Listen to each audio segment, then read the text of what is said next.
নমস্কাৰ, মই ডিম্পু বৰুৱা ক্ৰিকেট গুৰু আছাম ইউটিউব চেনেলৰ লগতে ক্ৰিকেট গুৰু আছাম ইনষ্টাগ্ৰাম পেজ মই পৰিচালনা কৰোঁ। আপোনালোকে জানে হয়তো বহুতে। সো আজিৰ ভিডিঅ'টো ক্ৰিকেটৰ ওপৰত নহয়, মই ক্ৰিকেটৰ ওপৰত ভিডিঅ' বনাওঁ। গতিকে আজিৰ এই ভিডিঅ'টো সম্পূৰ্ণ বেলেগ, টপিকটো বেলেগ। মই বেলেগ এটা কথা আলোচনা কৰিবলৈ আপোনালোকৰ আগত আহিছিলোঁ আৰু এই ভিডিঅ'টো মই দিম নে নিদিম ভাবি আছিলোঁ। বহুত ভাবি চিন্তি আজি সাধাৰণতে দিবলৈ ওলালোঁ, কথাখিনি ক'বলৈ ওলালোঁ।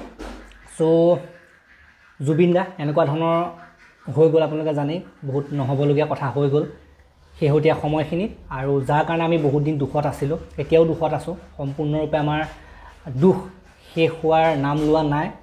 আৰু মেইন কথাটো হ'ল কি জানেনে, জুবিন দাৰ মৃত্যু হোৱাৰ দুদিনমান আগত, দুদিন নে এদিন তেনেকুৱা আগত মই এনেকুৱা এটা সপোন দেখিছিলোঁ।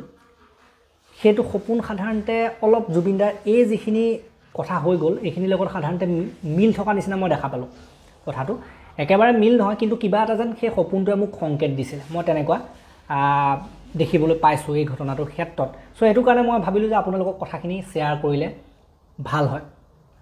চ' কি হৈছিলে, মই কেতিয়াবা সাধাৰণতে ৰাতি বহুত দেৰিলৈকে ভিডিঅ' বনাই থাকোঁ।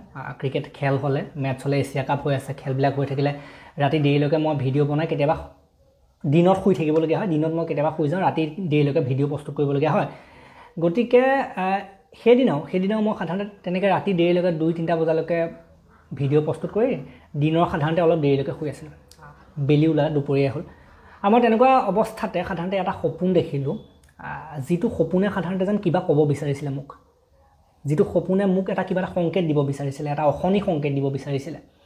সেই সপোনটোত মই কি দেখিছিলোঁ, সেই সপোনটোত মই দেখিবলৈ পাইছিলোঁ দপ দপকৈ জ্বলি থকা একুৰা চিতাৰ জুই মই দেখিবলৈ পাইছিলোঁ। আৰু সেই চিতাৰ জুইৰ কাষত ৰৈ আছিলে মোৰ মা, মোৰ মাতৃ ৰৈ আছিলে। ময়ো আছিলোঁ সেই সপোনটোত। মই তেখেতক সেই চিতাৰ জুইকুৰাৰ পৰা আঁতৰি আহিবলৈ কৈছোঁ, আপুনি আঁতৰি আহক। কিন্তু মোৰ মাতৃয়ে শুনা নাছিলে, তেখেতে আঁতৰি অহা নাছিলে। আৰু সেই তেনেকুৱা সময়তে মোৰ টোপনি ভাগি গ'ল। আৰু টোপনি ভাগি মই উচাত খাই উঠিছোঁ, মানে ভয় খাইছোঁ বহুত। সেই সপোনটো দেখাৰ পাছত মই বহুত বেছিয়ে ভয় খাইছোঁ। আৰু তাৰ পাছত মই সপোনটোৰ কথা মোৰ মাতৃক কৈছোঁ, মোৰ মাক কৈছোঁ সেই সপোনটোৰ কথা, যে এনেকুৱা কিবা এটা বেয়া হ'বলগীয়া আছে নেকি বাৰু, তেনেকৈ কৈছোঁ। তাৰ পাছত কি হ'ল আপোনালোকে দেখিবলৈ পালে। সেই সপোনটোৰ এদিন নে দুদিন, মই এতিয়া পাহৰিছোঁ, এদিন নে দুদিনৰ পাছত আমি এইটো খবৰ পাইছোঁ, জুবিন দাৰ খবৰটো পাইছোঁ, বেয়া খবৰটো পাইছোঁ।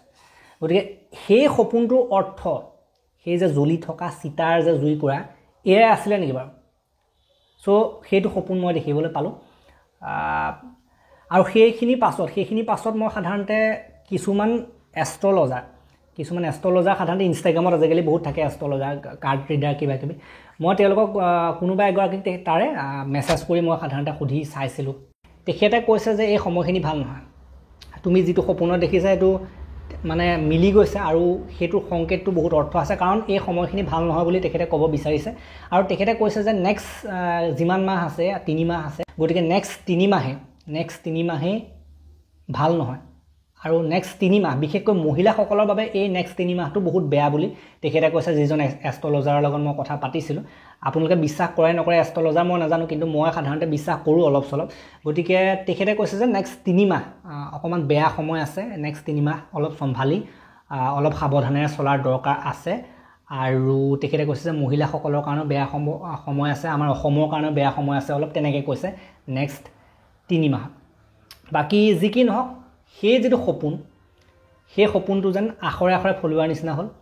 আৰু সেই সপোনটো মই দেখাৰ পাছত, এনেই সাধাৰণতে আমি বহুত বেয়া ভাল সপোন দেখি থাকোঁ, কিন্তু এনেকৈ সাধাৰণতে মই ভয় খাই উঠি পেলাই যোৱা নাছিলোঁ কেতিয়াও।